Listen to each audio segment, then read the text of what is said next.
Levez vos yeux en haut. La nature est notre manuel. 14 avril. En elle était la vie, et la vie était la lumière des hommes. Jean 1, 4. Il y a quelques années, en ramant sur le lac Goguak, au Michigan, avec mon mari, nous avons aperçu un magnifique nénuphar. J'ai demandé à mon mari de le cueillir avec la plus longue queue possible. Il le fit, et je l'examinai. Il y avait dans la queue un conduit par lequel le nénuphar absorbait la nourriture adaptée à sa croissance. Il prenait cet aliment, refusant les saletés qui l'entouraient.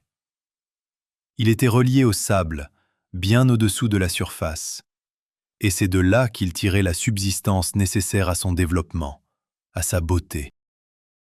Le Christ a dit: « Considérez comment croissent les lys des champs. Ils ne travaillent ni ne filent. Cependant, je vous dis que Salomon même, dans toute sa gloire, n'a pas été vêtu comme l'un d'eux. » Matthieu 6, 28, 29. Aucun artiste ne peut produire les merveilleuses nuances que Dieu donne aux fleurs. Si Dieu revêt ainsi l'herbe des champs, qui existe aujourd'hui et qui demain sera jetée au four, ne vous vêtira-t-il pas à plus forte raison, gens de peu de foi? Verset 30. La nature est notre manuel d'étude. Le Christ se servit des objets de la nature pour graver la vérité à l'esprit de ses auditeurs.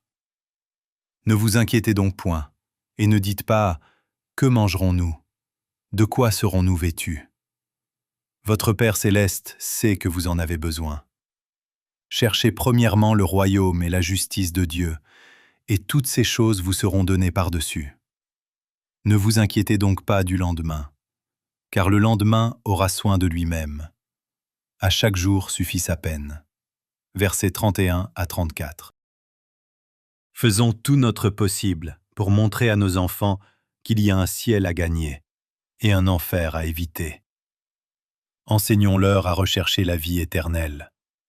Élevez vos enfants dans la crainte du Seigneur, et vous les aurez préparés à travailler dans l'Église, à se rendre dans les champs missionnaires, à briller dans les parvis célestes.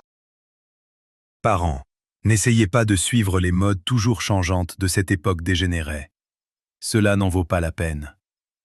Au dernier jour, Dieu vous demandera « Où est le troupeau qui t'avait été donné, le troupeau qui faisait ta gloire ?» Comment lui répondrez-vous si vous avez trahi sa confiance? Pour l'amour du Christ, je vous supplie de surveiller vos enfants. Ne vous montrez ni de mauvaise humeur, ni emportés. Donnez-leur des sujets heureux auxquels penser. Efforcez-vous par toutes les facultés que Dieu vous a données de gagner la couronne de la vie éternelle, afin que vous puissiez la jeter aux pieds du Rédempteur et, en touchant la harpe d'or, remplir le ciel tout entier d'une riche musique.